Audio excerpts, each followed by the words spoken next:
Με την Πινελόπη παντρευτήκαμε. Ένα ευχάριστο. Ιδού και η μπομπονιέρα σου.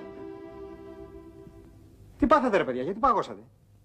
Τι παράξενη στάση είναι αυτή? Τι γίνεται? Κουλουβάκατα γίναμε. Έχεις δει εσύ κουλουβάκατα αξίας 6 εκατομμυρίων? Έχεις δει? Έχεις δει? Κοίτα μας λοιπόν. Τι έγινε Μίτσο μου? Εμένα ρωτάς? Εσύ μη ρωτάς τι έγινε. Αλλά τι θα γίνει? Τι θα γίνει? Φόνος.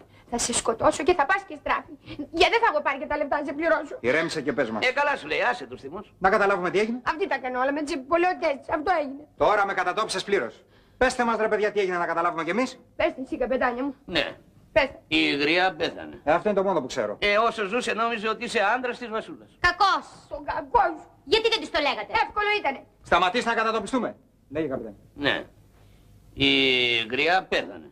Το ξέρουμε καπετάνι μου αυτό. Λοιπόν, προτού πεθάνει άφησε στο όνομά σου 6 εκατομμύρια. Τι έκανε λέει στο όνομά μου 6 εκατομμύρια, δεν είμαστε καλά. Δηλαδή μπορώ να πάω και να τα εισπράξω. Βέβαια, κοίτα να δεις. Πάρε ένα τσουβάλι και τρέχα. Δεν μπορεί να τα εισπράξει εσύ. Τα άφησε στην κυρία Πεζεσθένη. Τότε να πάω να τα εισπράξω εγώ. Βέβαια, κοίτα να δεις, κοίτα να δεις. Δώσ' το τσουβάλι να πάει να τα εισπράξει αυτή. Όλοι να πάτε να εισπράξετε εκτός από μένα. Ούτε εσύ μπορεί να τα εισπράξει. Η διαθήκη είναι στο όνομα Βασιλική Δημητρίου Πεζεσθένη. Και τώρα κύριε Ντορή, μπορείτε να μας ανακρίνετε. Εάν δεν με είπα εκεί μου, χθες συνήφθη γάμος. Συνήφθη ο Ρημάδης. Ποιος ενήφευτη πία και πία πίον. Ο οποίος την πία. Μα πώς χθες έγινε ο γάμος? Ο τελειωτικός χθες έγινε. Και πώς λέγω ότι είστε παντρεμένοι? Ρε παιδιά, ποιος θα τα πει τώρα γιατί εμένα στέγνω στο στόμα μου. Και με ξαναπιά στο πόδι μου. Δεν ήκουσε καλώς. Θα τα ακούσετε από μένα. Μάλιστα κύριε, από μένα. Τα παιδιά ούτε που γνωριζόντουσαν καθόλου. Αλλά εκείνο το βράδυ που φύγατε για τη Θεσσαλονίκη ήρθε μια φίλη της Βασούλας με το Μίτσο. Μάλιστα ο Μίτσος δεν ήθελε να μπει, έμπα μέσα βρε του λέει μη φοβάσαι. Αλλά ήρθε η γριά απρόπτως. Είδε εδώ το Μίτσο τι να κάνει η Βασούλα, αναγκάστηκε να πει ότι είναι άντρας της και... τέλειωσε. Και γιατί το παντρεύτηκε τελικώς? Για να πάρω τα χρήματα. Αλλιώς πώς θα τα έπαιρνα αφού τα άφησε στο όνομα Βασιλική Δημητρίου Μπεζεστένη. Τι? Μάλιστα.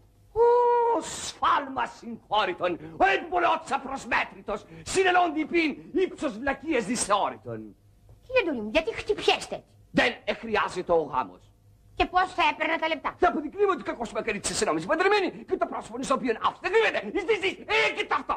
Γινότανε! Βεβαίως, ο κανένας μπορεί να έχει εσφαλμένη εντύπωση επί της ταυτότητας του άλλου. Ο νόμος προβλέπει. Ο νόμος έχει μυαλό. Οι άνθρωποι δεν έχουνε. Καλά ρε παιδιά, γιατί δεν ρωτούσε κανένα δικηγόρο? Ο καπετάνιος σκέφτηκε εκεί πέρα. Ο καπετάνιος. Βρε καπετάνα λίμωνε. Και το δικηγόρο έκανες? Είπα. Τι είπατε κύριε, ήρθα εγώ να κυβερνήσω το σκάφος σας, Και εσείς κύριε Μπερέτα μου, γιατί δεν μιλούσατε?